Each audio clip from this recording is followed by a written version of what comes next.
Hello students, my name is Rohit Painuly and I am from ICT virtual classroom Dehradun. कैसे हैं आप सभी? मेरे ख्याल से बहुत अच्छे होंगे।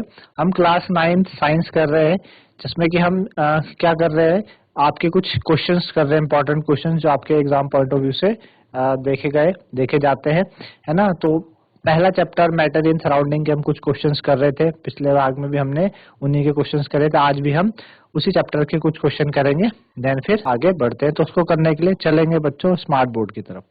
तो जैसे आज का हम पहला क्वेश्चन हमारा क्वेश्चन हम मैटर इन सराउंडिंग के क्वेश्चन कर रहे हैं, ठीक है ना। तो इस तरीके से हमें क्वेश्चन दिया है आपको, फॉलोइंग सब्सटेंस के मेल्टिंग एंड बॉइलिंग पॉइंट दिए। उससे पहले एक क्वेश्चन और करते हैं। अ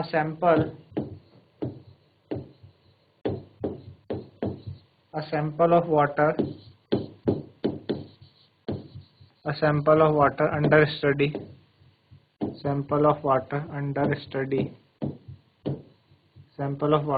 study was found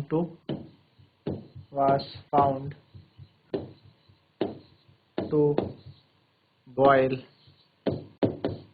at 102 degree Celsius at normal temperature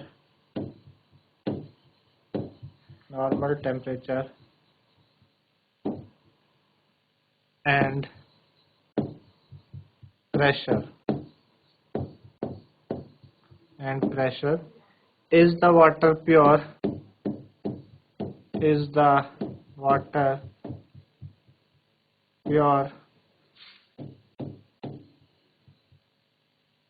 Will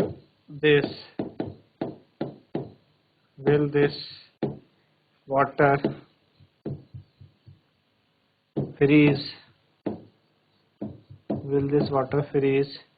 At 0 degree Celsius? ठीक है ना। A sample of water under study was found to boil at 102 degree at normal temperature. एक पानी है हमारे पास, उसको देखा गया कि वो कितने डिग्री पे बॉयल हुआ, 102 डिग्री पे, जबकि वाटर का बॉइलिंग पॉइंट कितना होता है, 100 डिग्री होता है ना। तो 102 डिग्री पे बॉयल हुआ eight normal temperature and pressure. Is the water pure? क्या वाटर प्योर है? और क्या विल दिस वाटर फ्रीज? क्या ये पानी 0 डिग्री पे फ्रीज हो जाएगा, है ना। तो इसका जो फ्रीजिंग पॉइंट है वो 0 डिग्री से नीचे जाएगा।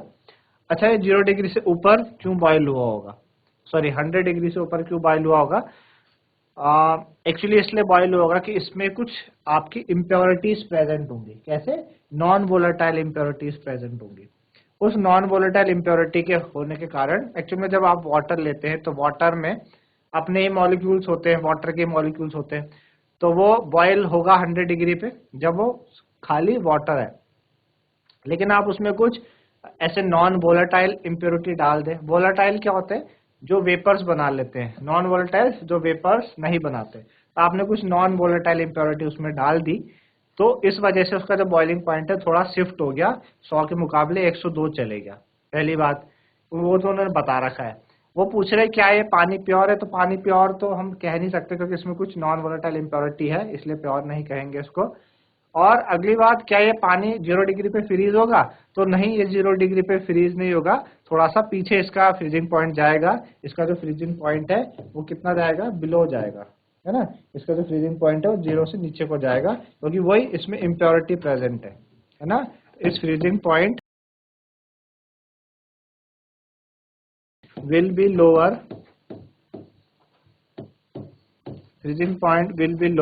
ठीक है ना, will be lower than 0 degree Celsius. क्यों? Due to the presence of non-volatile impurity, due to the presence of non-volatile impurity के कारण ऐसा होगा इसमें, ठीक है। तो ये रीजन है। दूसरा क्वेश्चन देखते हैं। आपको क्या दिया है? You are given the following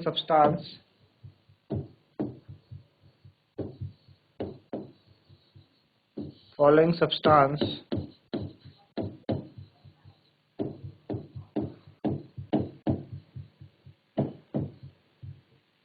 with their melting and boiling point, with their melting and boiling point.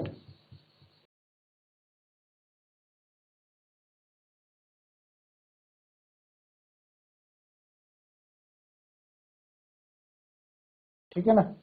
क्या क्या हमें दिया है, सब्सटेंस हमको दिए हैं,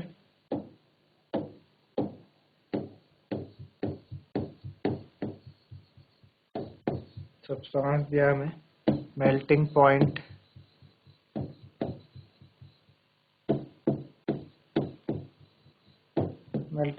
दिया है, इधर बॉइलिंग पॉइंट दिया है।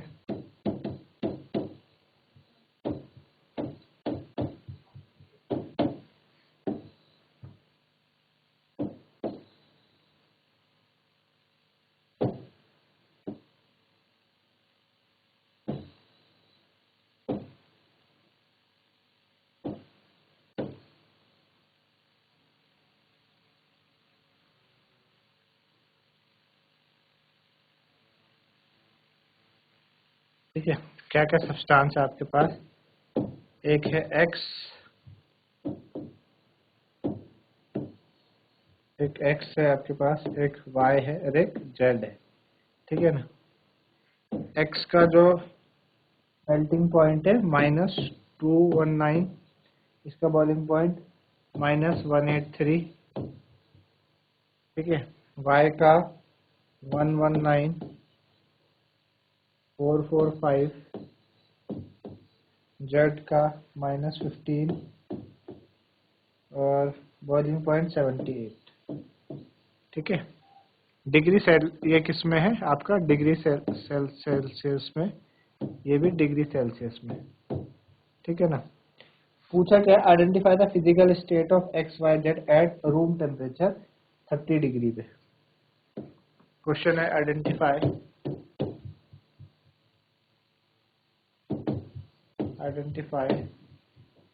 The physical state, identify the physical state,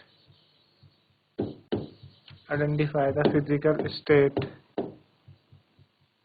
ठीक है, of X Y Z, physical state of X Y और जेड। ठीक है ना, at room temperature, physical state X Y Z at room temperature. Room temperature कितना, 30 degree Celsius में आपको बताना है फिजिकल स्टेट। ठीक, तो अब x का मेल्टिंग पॉइंट हमें -219 है, बॉइलिंग पॉइंट 183 है ना। तो x जो होगा आपके पास, x हमें रूम टेम्परेचर में बताना है कि x रूम टेम्परेचर में क्या है, y रूम टेम्परेचर में क्या है, और जो z है वो रूम टेम्परेचर में क्या है। ठीक है ना। तो ये आप देखिए, इसका ऑब्जर्व करिए मेल्टिंग एंड बॉइलिंग पॉइंट को। 219 x का 219 पे मेल्ट होता है वो, है ना, -219 पे, और 183 पे क्या होता है, बॉयल होता है। ठीक है ना। तो क्या होना चाहिए, x आपका क्या होना चाहिए, गैस। x जब गैस होगा, रूम 30 डिग्री पे हमें बताना है कि x क्या है। तो 30 डिग्री पे x क्या होगा आपका, गैस होगा। ठीक है ना, x होगा आपका 30 डिग्री पे गैस, रूम टेम्परेचर में गैस होगा। y क्या होगा रूम टेम्परेचर में उस टाइम, y का आप देखें मेल्टिंग एंड बॉइलिंग पॉइंट 119 पे वो मेल्ट होता है और 445 में बॉयल होता है, यानी उसका बॉइलिंग पॉइंट बहुत ज़्यादा है ना, और मेल्टिंग पॉइंट 119 है लग, तो इतना है इसका। तो यानी x जो आपका y है वो क्या होना चाहिए, सॉलिड होना चाहिए। ठीक है, जो z है आपका, z, तो z का आप देखें melting and boiling point, z का -15 है, 0 से नीचे, और बॉइलिंग पॉइंट 78 के आसपास है ना। तो लगभग ये क्या हो रहा है, ये किसकी कैटेगरी में आ रहा है, लिक्विड की कैटेगरी में। तो z आपका लिक्विड होना चाहिए। ठीक है ना, z क्या होना चाहिए आपका, लिक्विड होना चाहिए। तो x आपका गैस, y आपका सॉलिड, और z आपका लिक्विड होना चाहिए। तो मेरे ख्याल से समझ में आएगा आपको किस तरीके से हम ये कह रहे हैं सॉलिड लिक्विड गैस को। ओके, चलिए नेक्स्ट क्वेश्चन की तरफ बढ़ते हैं। आपके पास ये क्वेश्चन है, ये है आपके पास सॉलिड,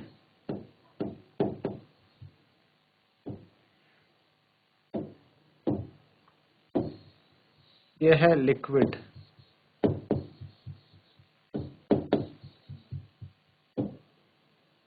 और ये है आपके पास गैस। ठीक है, चलिए सॉलिड से गैस के लिए इन्होंने बोला P, है ना, और लिक्विड से गैस के लिए बोला Q, और गैस से लिक्विड के लिए बोला इन्होंने R। ठीक है ना, और सॉलिड से गैस के लिए बोला S। ठीक, तो क्वेश्चन दिया आपको, पहला क्वेश्चन ए है, name the change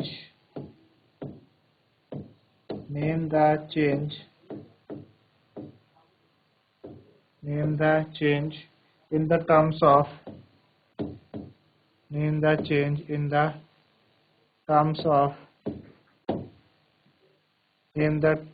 the terms of process P, Q, R and S। ठीक है, name the change in the terms of process P, Q, R, S, which of the change are exothermic and endothermic? Which of the change are exothermic? Which of the change are exothermic and endothermic?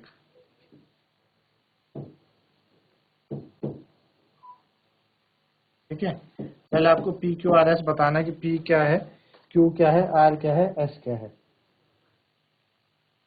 तो करते हैं इसको solution.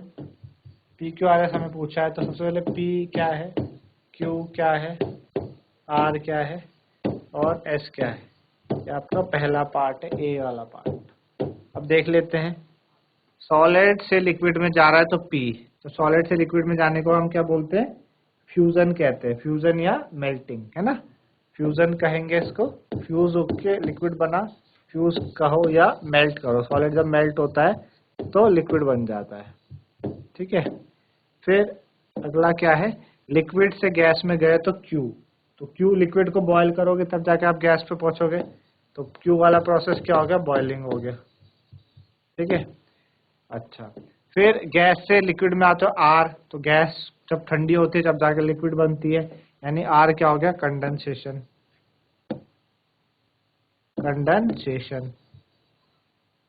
ठीक है, और AS क्या है, directly solid से आप गैस में गए तो सब्लिमेशन, है ना, सब्लिमेशन कहलाएगा। इस तरीके से हमने जवाब दिए इनका ये। अब दूसरा है आपके पास, कौन सा एक्सो है, कौन सा एंडोथर्मिक है। एक्सो में क्या होता है, हीट रिलीज होती है ना, एक्सो में हीट रिलीज होती है और एंडो में हीट हमको देनी पड़ती है। तो सॉलिड से लिक्विड में जाने के लिए आपको क्या करना पड़ेगा, हीट देनी पड़ेगी, तभी उनके बीच का बॉन्ड टूटेगा और लिक्विड स्टेट में जाएगा वो। लिक्विड से गैस में जाने को भी आपको हीट देनी पड़ेगी, उनके बीच का बॉन्ड टूटेगा तभी तो गैस स्टेट में जाएंगे, है ना। और सॉलिड से डायरेक्टली गैस में जाना है तो उनके बीच का बॉन्ड तोड़ने के लिए आपको हीट देनी पड़ेगी। यानी जो P, Q और S है वो कैसे, एंडोथर्मिक में आपको हीट देनी पड़ती है।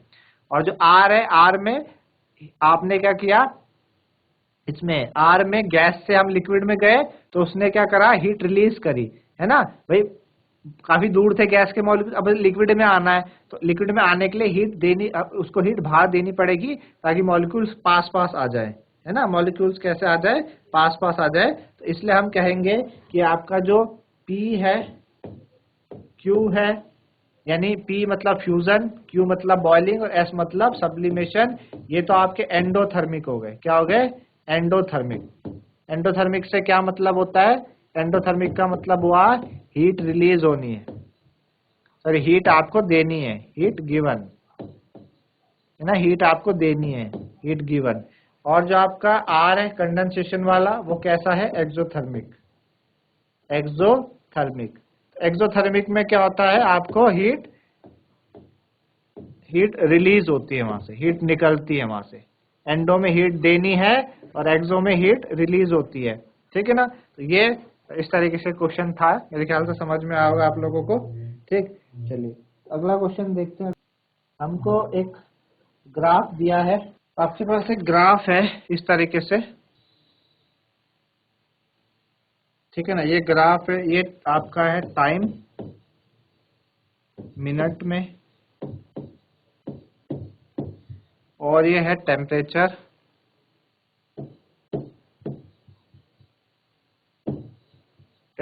आपका डिग्री सेल्सियस में, ठीक है ना। आपका ये टेम्परेचर है डिग्री सेल्सियस पे, ऊपर को जाता है।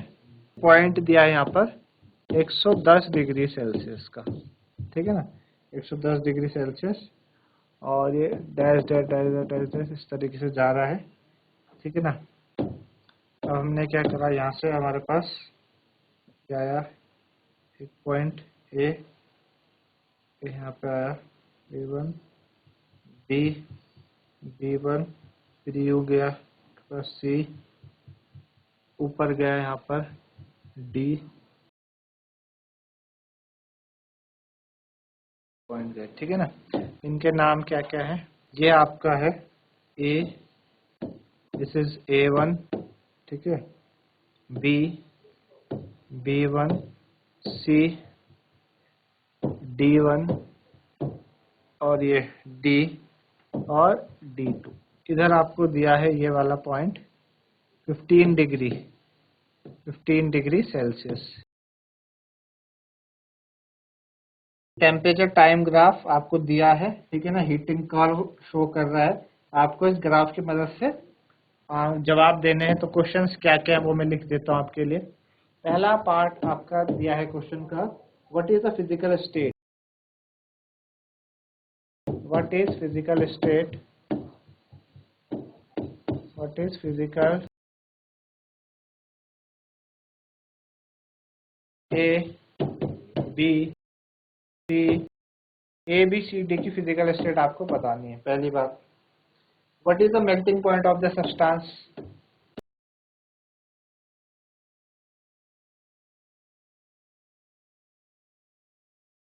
what is the melting point of substance,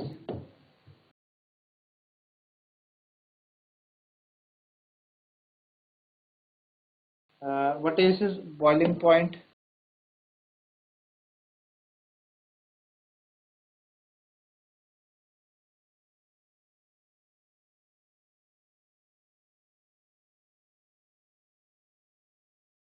D क्या है हमारे पास, which portion of the graph indicate,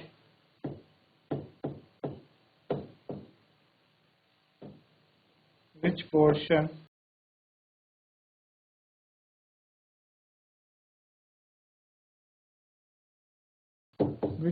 of graph indicate that changes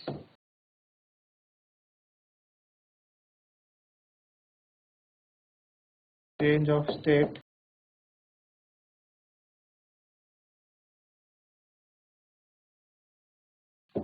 taking place, name the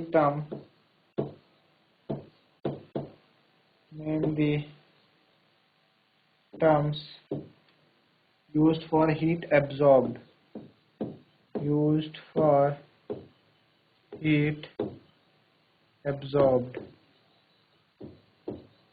name the term used for heat absorbed, ठीक है ना, during change of state, during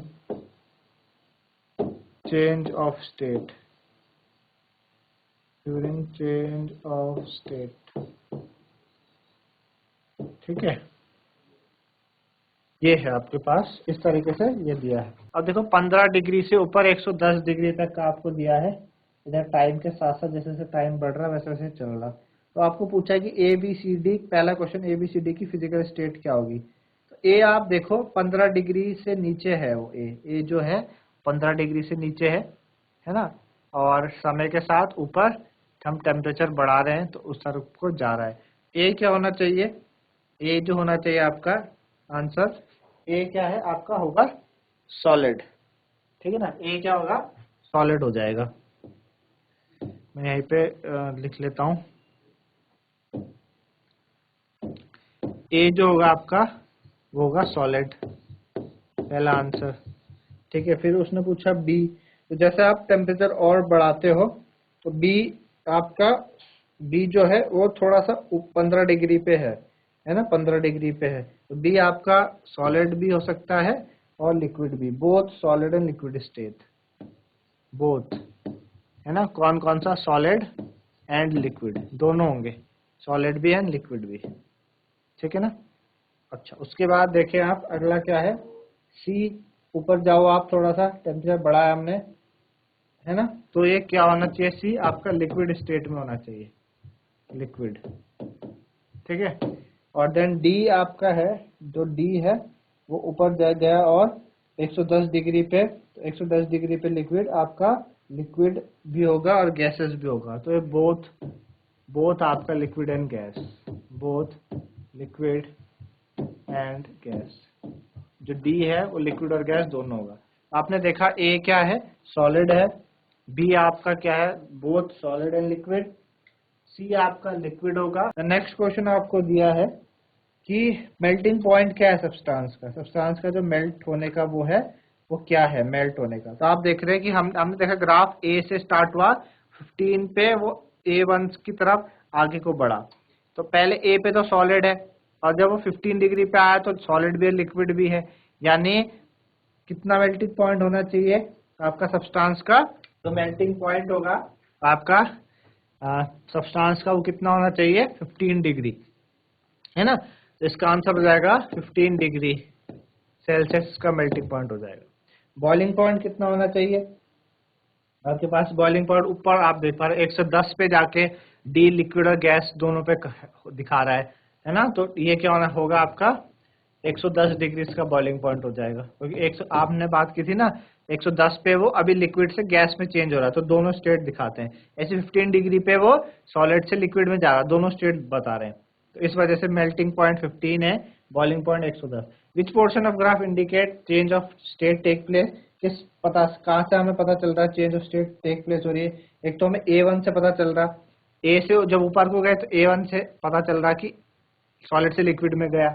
फिर B1 से हमें पता चला डायरेक्टली लिक्विड में चले गया, ठीक है ना। फिर हमें D1 से पता चला गैस में आया, और डी से, और एक और हमें D2 से पता चलेगा, है ना। तो किस किस जगह से हमें पता चल रहा है, वो आपका A से पता चल रहा, तो A1 से पता चल रहा, B1 से पता चल रहा, A1 कॉमा B1 कॉमा आपका A1 B1 और D1 एंड D2, D1 और D2, यहाँ से हमें चेंज ऑफ स्टेट के बारे में पता चल रहा है, A1 से और B1 से एंड D1 एंड D2 से। अच्छा, name the term use for heat absorb during the state of change. कौन सी टर्म हम यूज करेंगे स्टेट ऑफ चेंज के समय। तो A1 और B1 पे हम क्या कर रहे हैं, latent heat of fusion. A1 और B1 पे क्या हो रही है, A1 और B1 पे क्या होनी चाहिए, लेटेंट हीट ऑफ फ्यूजन, ठीक है ना। Latent heat of fusion, latent heat of, क्योंकि फ्यूजन के लिए क्या होता है, मेल्ट होता है ना, सॉलिड से आप लिक्विड में जा रहे हो, लेटेंट हीट ऑफ फ्यूजन। और D1 और D2 के लिए क्या हो जाएगा, D1 और D2 के लिए latent heat of vaporisation, liquid से आप गैस में जा रहे हो, तो latent heat of vaporisation, latent heat of vaporisation, ठीक है ना, लेटेंट हीट ऑफ वेपोराइजेशन। तो एक तो लेटेंट हीट ऑफ फ्यूजन हो रहा है यहाँ पे, एक लेटेंट हीट ऑफ वेपोराइजेशन हो रहा है। तो एक आई बात समझ में आपको इस तरीके से क्वेश्चन, कैसे ये क्वेश्चन को हम कर सकते हैं।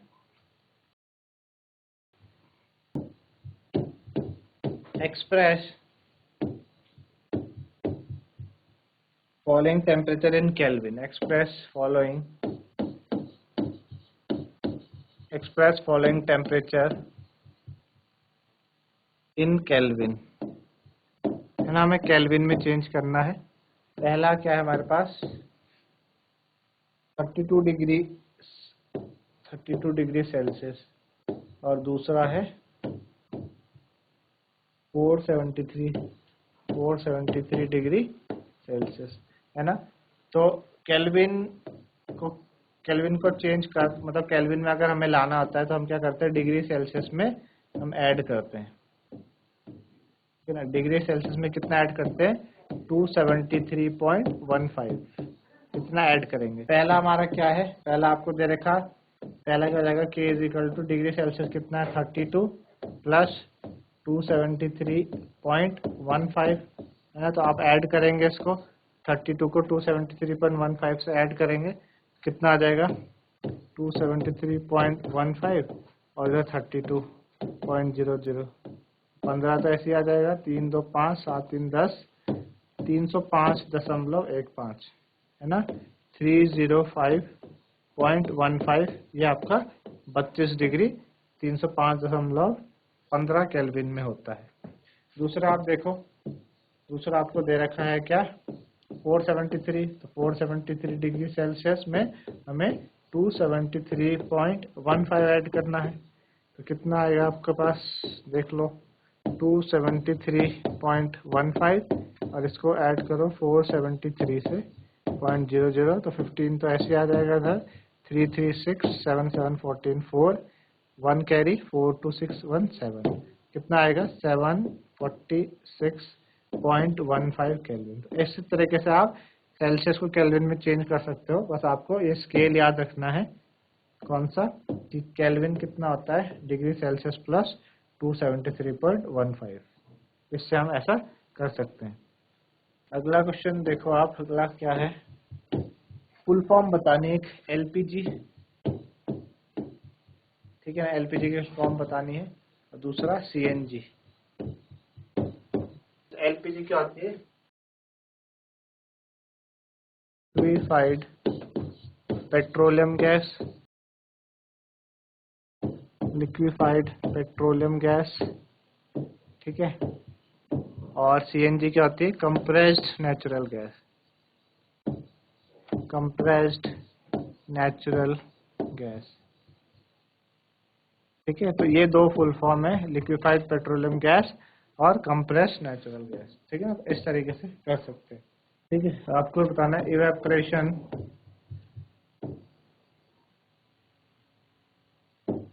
कॉसेस कूलिंग, इवेपोरेशन से क्या होने लगता है, आपको कूलिंग होती है, तो ऐसा क्यों, कमेंट,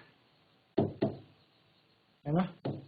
इवेपोरेशन से कूलिंग होती है, तो इसको बताइए ऐसा क्यों होता है, ठीक है ना। तो इवेपोरेशन से कूलिंग होती है हमें, तो इवेपोरेशन से कूलिंग इसलिए होती है कि इवेपोरेशन, जैसे आप गर्मियों में आप देखते थे हम कॉटन के क्लोथ पहनते हैं, तो कॉटन के क्लोथ पहनने से क्या होता है कि हमारा जो कॉटन है गुड एब्जॉर्बर होता है, तो हमारी बॉडी से स्वेट को क्या करता है, एब्जॉर्ब करता है। अब एब्जॉर्ब करेगा तो हमारी जो स्वेट है हमारी बॉडी का, वो उसने कॉटन ने एब्जॉर्ब कर लिया। अब वो क्या करेगा, अब इवेपोरेशन होगा, तो वो जो स्वेट है हमारी कॉटन क्लोथ से इवेपोरेट होने लगेगा, ठीक है। जिस वजह से इवेपोरेट होगा तो हमें कूलिंग का एहसास होने लगता है। बेसिकली ये बात है कि इवेपोरेशन से क्या होने लगती है, कूलिंग होती है। इसलिए हम देखते हैं कि जनरली हम गर्मियों में कॉटन के कपड़े पहनते हैं, है ना। और सर्दियों में हम कैसे पहनते हैं, वुलन क्लोथ्स पहनते हैं, क्योंकि वुलन क्लोथ्स कैसे होते हैं, वुलन क्लोथ्स के पास वो एयर को क्या अपने से जाने नहीं देते, तो हमें हमारी बॉडी से एयर जब बाहर नहीं जाएगी, टेम्परेचर में वेरिएशन नहीं आएगा, तो हमें गर्मी का एहसास लगेगा। कब, सर्दियों में। गर्मियों में हम कूलन के क्लोथ्स पहनते हैं ड्यू टू इवेपोरेशन हो अच्छा और हमें कूलिंग हो, इस वजह से। तो इस तरीके से आज आपने क्वेश्चंस किए हमने मेटल इन सराउंडिंग के, और क्वेश्चंस मेरे ख्याल से आप लोगों को समझ में आएंगे कि कैसे इन क्वेश्चंस को हमें किया जा सकता है ना। तो आज के लिए इतना ही था, धन्यवाद, हैव अ नाइस डे।